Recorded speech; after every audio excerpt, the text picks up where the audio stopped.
أما بعد فأعوذ بالله من الشيطان الرجيم بسم الله الرحمن الرحيم وقضى ربك ألا تعبدوا إلا إياه بالوالدين إحسانا صدق الله العلي العظيم. صدر محترم معزز ساتھیوں، مالک حقیقی کا بہت بڑا احسان و کرم ہے کہ آج اس نے اس بابرکت مجلس میں لب کشائی کا موقع دیا. آپ حضرات دعا فرمائیں کہ اللہ تعالی حق بات کہنے کی توفیق بخشے، آمین. میں نے دوران خطبہ کلام اللہ شریف کی آیت کریمہ کا مختصر سا ٹکڑا تلاوت کیا.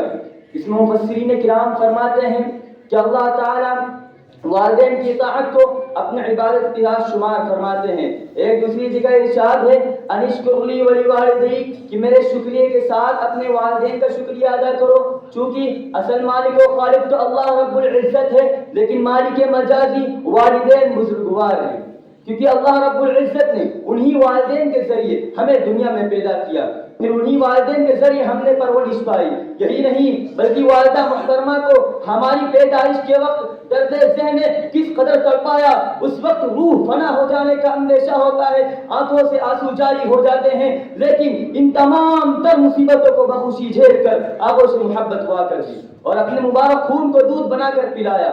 افسوس ان اولاد پر ہے کہ زیادہ وقت گزر بھی نہیں پاتا کہ اولاد اپنے والدین کے تمام احسانات کو بھول جاتی ہے.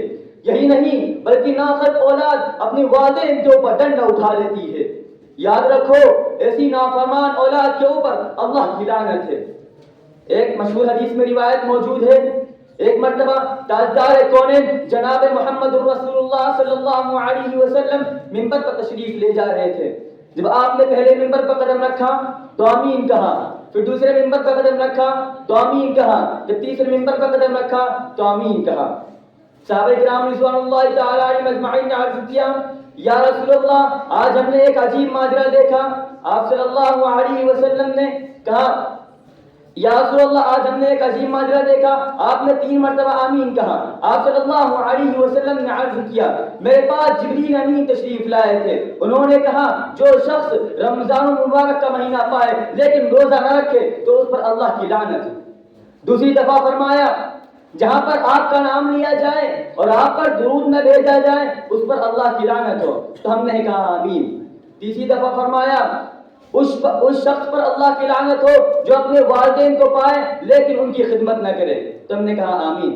نوجوان کرام، بد دعا ہے سید الملائکہ کی، سید الانبیاء کی آمین ہے.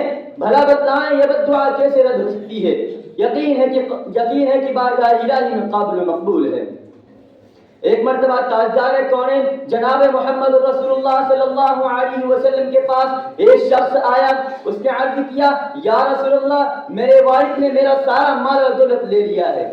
آپ صلی اللہ علیہ وسلم نے عرض کیا جاؤ اپنے والدین کو بلا کر لے کر آؤ. تو وہ شخص گیا اور اتنی دیر نہ گزری تھی کہ جبریل امین تشریف لے کر آئے اور کہا یا رسول اللہ جب وہ اپنے والد کو بلا کر لے آئے تو آپ ان سے پوچھئے وہ کلمات کیا ہیں جو انہوں نے اپنے دل ہی دل میں کہے تھے. چنانچہ جب وہ اپنے والد کو بلا کر لے آیا آپ صلی اللہ علیہ وسلم نے بڑے مشفقانہ انداز میں پوچھا کیا بات ہے، آپ کا لڑکا آپ کی شکایت کرتا ہے کہ آپ اس کا مال چھین رہے ہیں؟ تو اس شخص نے عرض کیا یا رسول اللہ آپ خود اسی سے دریافت فرمائیے کہ میں اس کی پھوپھی اور خالہ اور اپنے نفس کے علاوہ کہاں صرف کرتا ہوں. اتنا سننا تھا کہ آپ صلی اللہ علیہ وسلم نے کہا دیکھ لی تو نے حقیقت جس پر تو نے واویلا مچا رکھا تھا.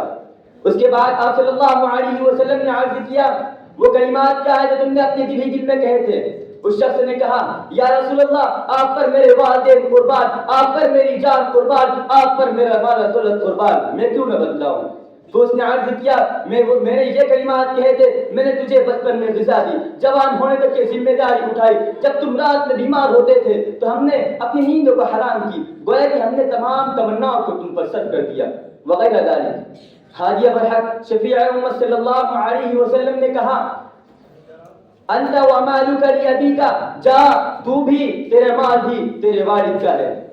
پیارے دوستو، لیکن آج ہمارے معاشرے کا حال یہ ہے کہ اللہ تعالیٰ کسی شخص کو زیادہ مال سے یا دیگر اشیاء سے نواز دیتا ہے تو وہ اپنے والدین کے تمام احسانات کو بھول جاتا ہے، اپنے والدین کو حقیر نگاہ سے دیکھتا ہے. اللہ تعالیٰ سے دعا ہے کہ اللہ تعالیٰ ہم تمام لوگوں کو سچے دل اور مومنانہ خدمات کے ساتھ والدین کی خدمت کرنے کی توفیق عطا فرمائیں. آمین. وما علینا الا البلاغ.